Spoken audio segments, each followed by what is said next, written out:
Hello everybody and welcome back to our packet sniffer.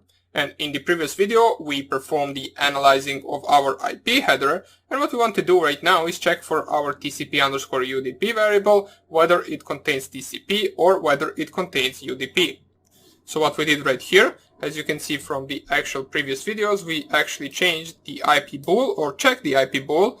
If IP bool was true, we actually went to the analyze IP header function, and right now we are not actually checking the IP bool anymore. What we are checking is the TCP_UDP variable. So down here, since we returned the TCP_UDP into this variable, we can check what we got. So if TCP_UDP equals to the string of TCP. Now why we are specifying the string of TCP is because we returned right here we set the TCP/UDP variable to be equal to TCP if IP protocol was equal to 6, which is the number for the TCP header.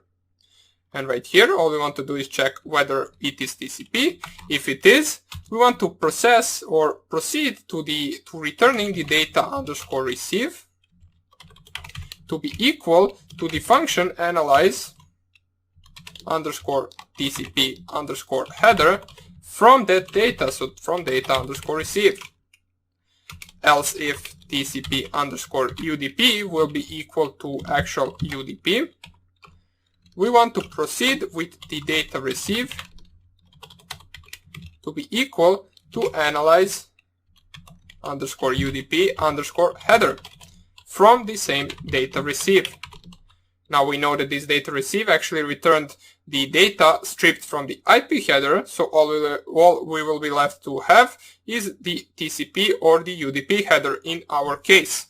In any other case, we will just return from our function, and then we can down here call our program to be while true main. Now the reason we are using while true is basically because we want to run this for infinite amount of time, or not infinite, until we actually stop the program, so we can sniff for the packets for as long as we want. So let me just double check everything.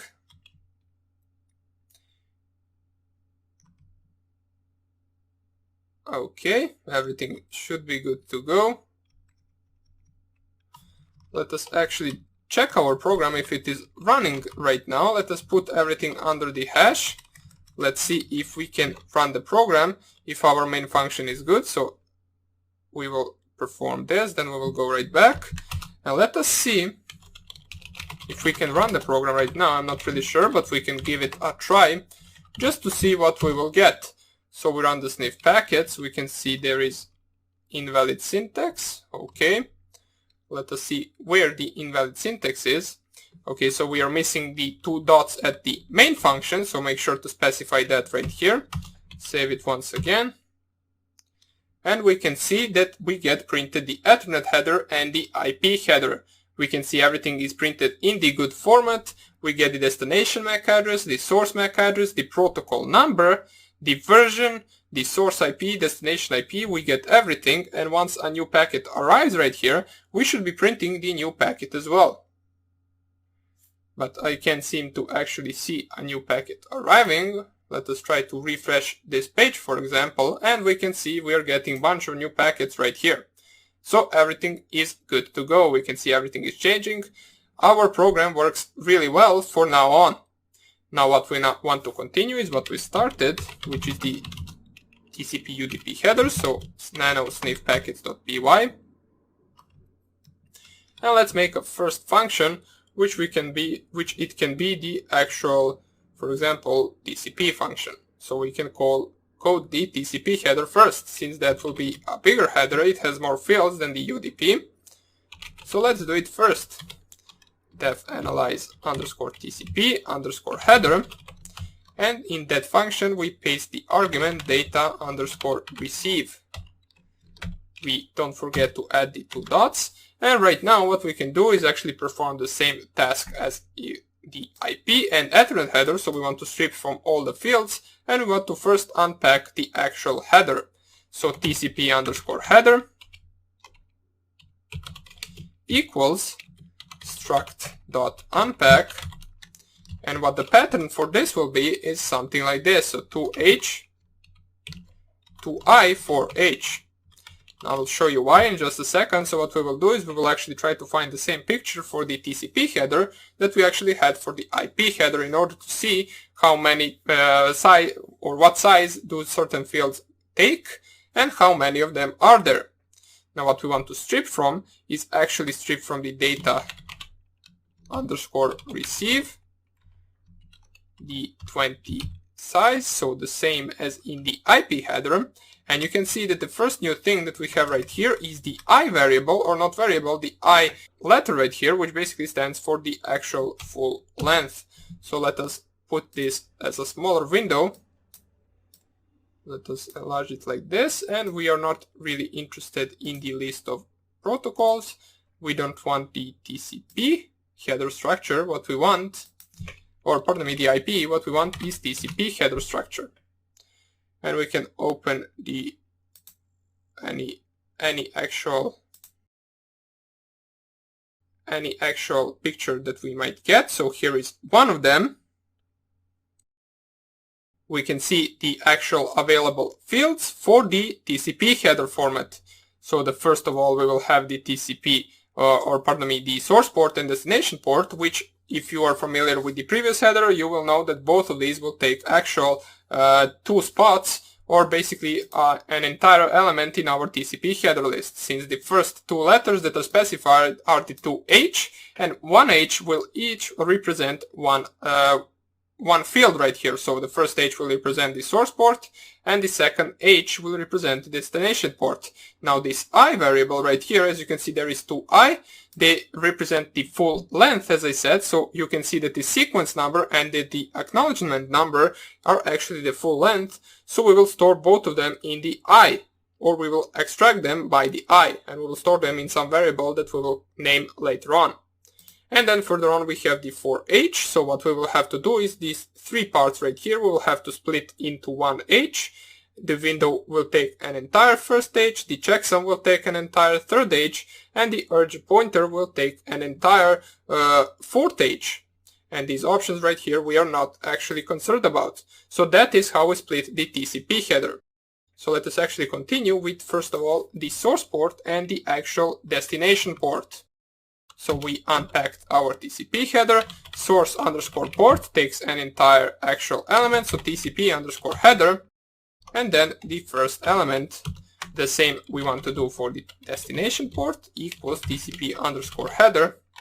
The second element, the sequence number, takes the same, so we specify double I, which is the full length, so we can specify them as the entire element, so seq underscore num equals TCP underscore header third element, and same for the ACK number, equals TCP underscore header and the fourth element.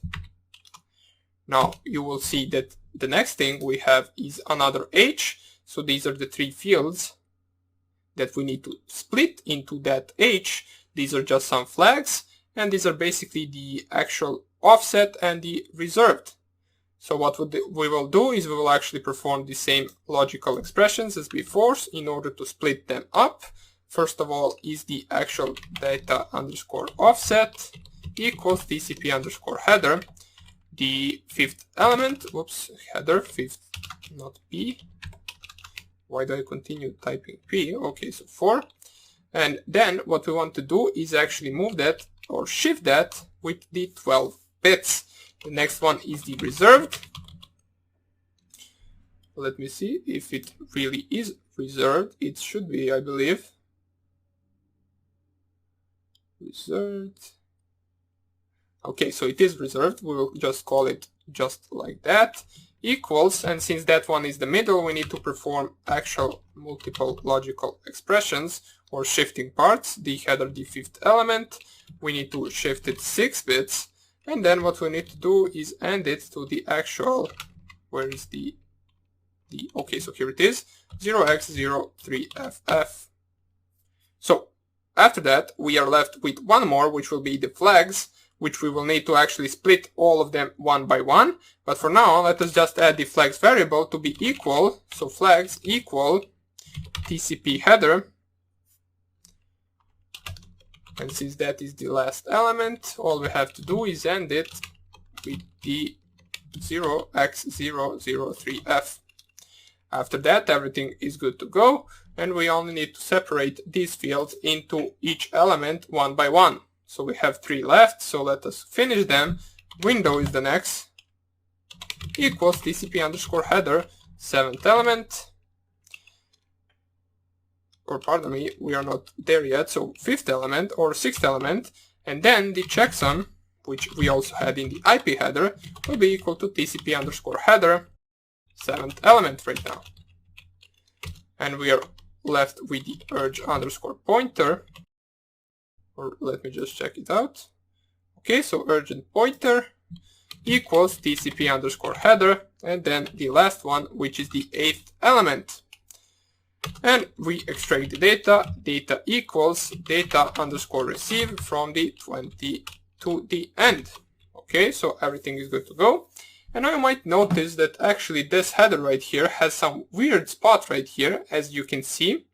And basically what these are basically flags. So there are different types of flags, such as urge, ACK, SYN, FIN, and you can see a bunch of these others, or not bunch, just the REST and PCH. What we need to do is actually split them, and we will split them by their actual value. So in order to perform that, or in order to actually add the flag to its variable, we will need to make 6 different variables, each variable for each flag, and we will have to perform the boolean and logical expression with the specified bits from these flags in order to check which flag we have in our packet. So in order to do that, just go down here. First one is the urge equals bool flags, and where is the sign? Can't seem to find it, and 0x0020. Oops, what am I typing? 0x0020. Close the brackets. The next one will be ACK flag, so the same thing we need to perform. We are using the flags variable because the flags variable is storing that value right here, and we need to use it in each of these flags.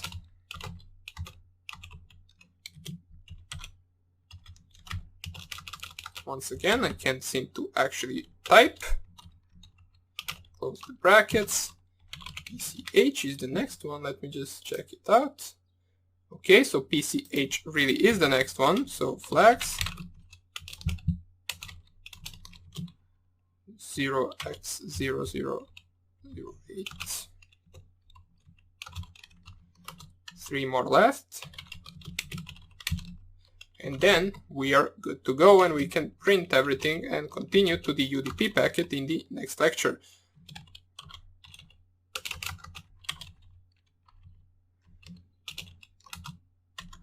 The next one is the SYN one, equals bool flags 0x0002.